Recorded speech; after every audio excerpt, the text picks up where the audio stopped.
The exact meaning of mukbang is eating broadcast. This content originates from Korea. It's estimated that the mukbang trend began sometime around 2009 in South Korea. Mukbangers, called broadcast jockeys in Korea, would have nightly scheduled eating shows where they'd often cook and enthusiastically eat on camera via live stream.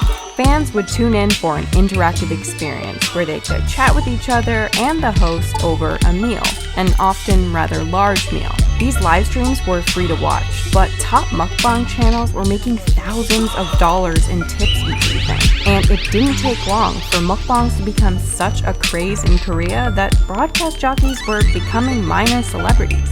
Major TV stations even wanted in on the action and began making their own version of mukbangs. And by 2015, this trend slowly began to grab the attention of an American audience, beginning with an upload on April 2nd, 2015 by the Fine Brothers, titled "YouTubers React to Mukbang Eating Shows." What's the point? Clearly back then, America had no idea how big this trend was about to become. Except for maybe one American, who just a few weeks later uploaded what would be the first ever American mukbang. I saw this thing called a mukbang, and they would just eat on camera. I thought it was stupid until I realized I was eating a whole thing of cookies by myself, and that was pathetic. But I have no one to eat my cupcakes with, so I'm eating them with people. This is so fun. You guys are emotional eaters with me now.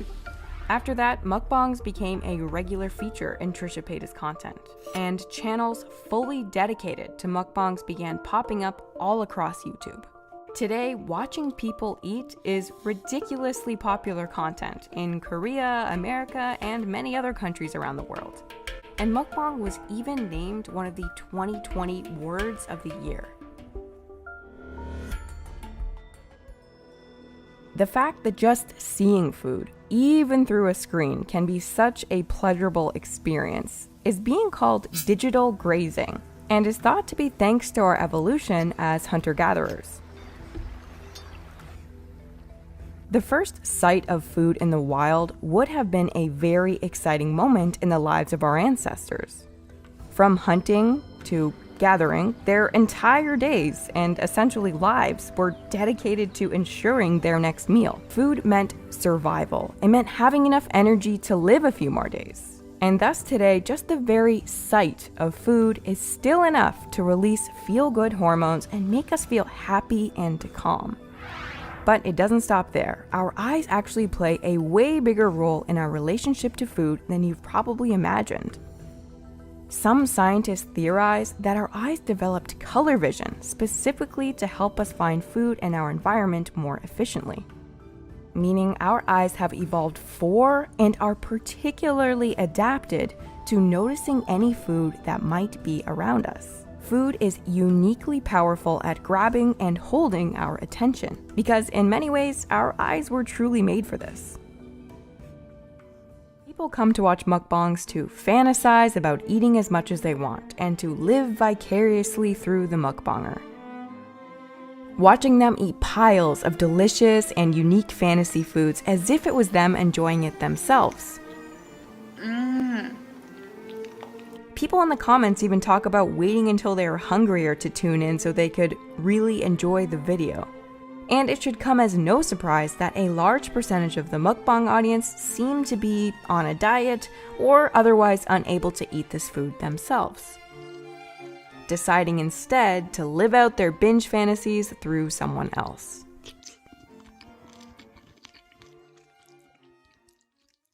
And, well, it actually turns out that mukbang fans might be onto something.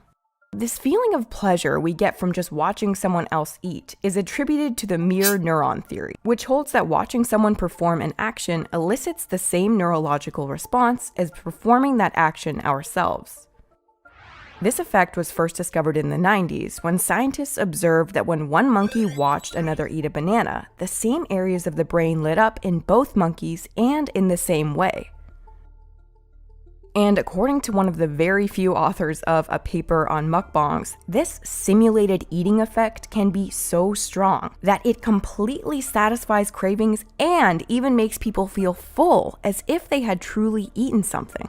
This effect has been named vicarious satiation, and you can see evidence of it throughout the comments as well. My coworkers keep telling me not to tempt myself, but this is surprisingly satisfying. I'm working to lose weight. Instead of triggering my sweet tooth cravings, these videos seem to satisfy them. You know what I realized? Every single time I'm hungry, I watch mukbangs, so it feels like I actually ate something. Mukbang YouTubers upload videos every other day. Mukbang videos are mostly watched during nighttime. Having a late night meal injures health the more. Mukbang YouTubers claimed that they bought the foods since they were feeling like hungry. However, it was revealed that they actually received megabucks. They received megabucks as an advertising expense from many food companies such as drinks companies, chicken food companies, etc. Their monthly income is more than $100,000. Top creators can regularly bring in tens of millions of views per video. Mukbanger B Loves Life claims she became a millionaire in just 15 months of making this content. Do you think that the YouTubers finish up the tons of the food? Analyze it. Analyze it. There is Korean saying that the one who plays with food, like cheating with food, will be punished. Overeating mukbang is cheating. It is a fraud. Numerous YouTubers are continuously filming the overeating mukbangs. Today, I'm talking about the overeating mukbangs. I hope that the honest YouTubers don't get harmed. Honest YouTubers who introduce healthy, clean, and good foods. A more wholesome view of the appeal of mukbang content is that it helps people to feel a little bit less lonely. The trend is thought to have sprung out of the rise of one-person households in Korea. As of recent data, a single-person household is the most common type of living arrangement in South Korea, with almost 9 million single-person residence registrations, accounting for almost 40% of homes. For Koreans, eating is an extremely social, communal activity, which is why even the Korean word for family means those who eat together. But communal eating certainly isn't limited to Koreans. Eating together and sharing food is a human universal, seen in every culture in the world, and dating all the way back to our evolution as a species. In contrast, in addition to eating many of our meals alone, lots of people are spending almost all of their time alone these days.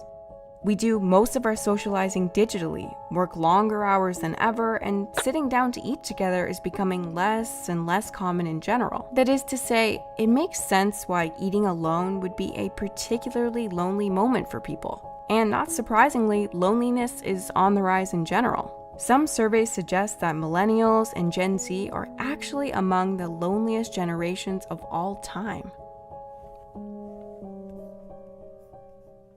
I will reveal the cheatings of overeating mukbang. First of all, they only show you the scene when they put foods in their mouth, and they right away spit it out. If you watch in detail, they do not show you swallowing up the food. Camera and edit trick is used in here. There are also the cases where they swallow the food. On this occasion, they throw up the foods as soon as the broadcast is over. For your information, the YouTubers who show you the whole swallowing moment throws up right after the shooting is over.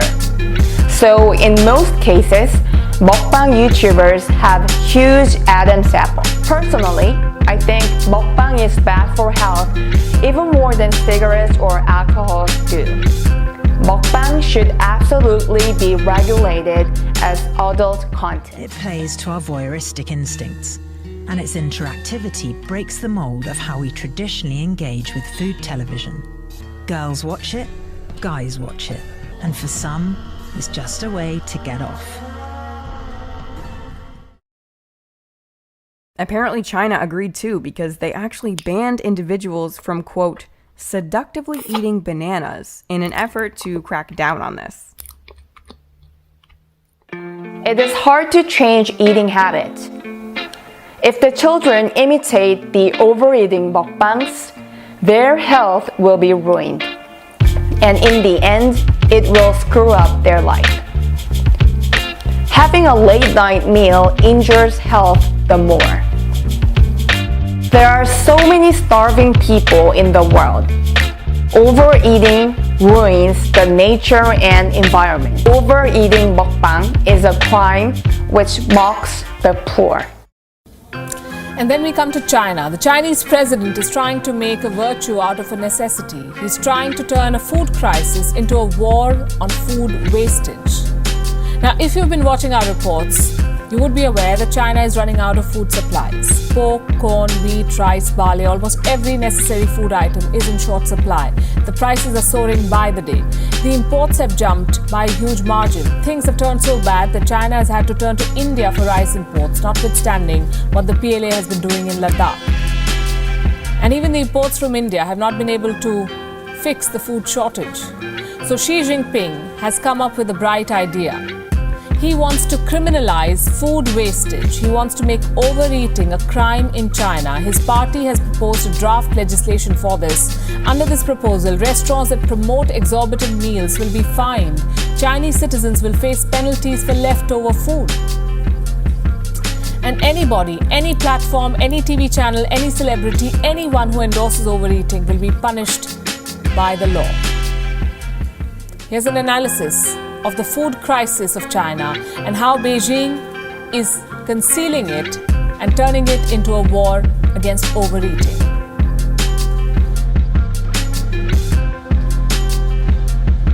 % of China's total food production is wasted annually. That is more than 35 million tons of food gone to waste. Out of this, 18 million tons is wasted at the last stage of the supply chain, food consumption. Chinese President Xi Jinping says he wants to reduce this colossal waste of food. In 2013, he launched a campaign, Operation Empty Plate. This campaign targeted big feasts held by Chinese officials. In August 2020, this campaign was extended to the public. Digital celebrities were banned from making videos where they stuffed their faces with junk, and Chinese citizens were asked to eat frugally. But the campaign did very little to end food wastage.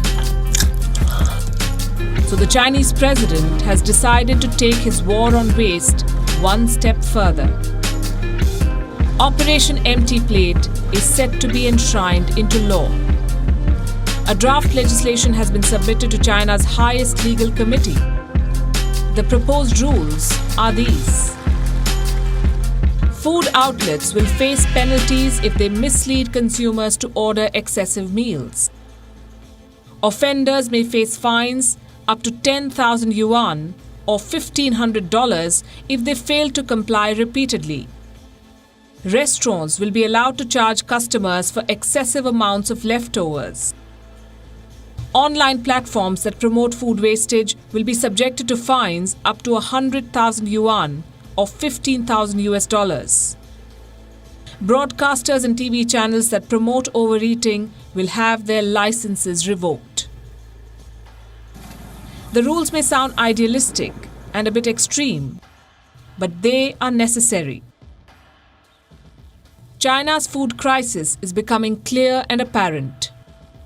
The CCP has been struggling to ensure there's enough food for every citizen. But some of the most important food items are still in short supply.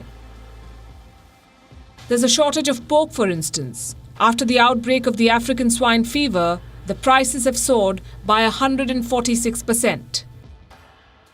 Corn is in short supply too. This year's crop has been ruined by floods. There's also a huge shortage of barley, sorghum and wheat. China's imports of these items have jumped by more than 83%. The virus from Wuhan, rising poverty, an economic slowdown, a global fall from grace, and now a food shortage. Karma has not lost any address in China. Mukbang has moral problems since it is deceiving people. Please like, share, and subscribe and hit the notification bell so you'll be notified each time I post another video.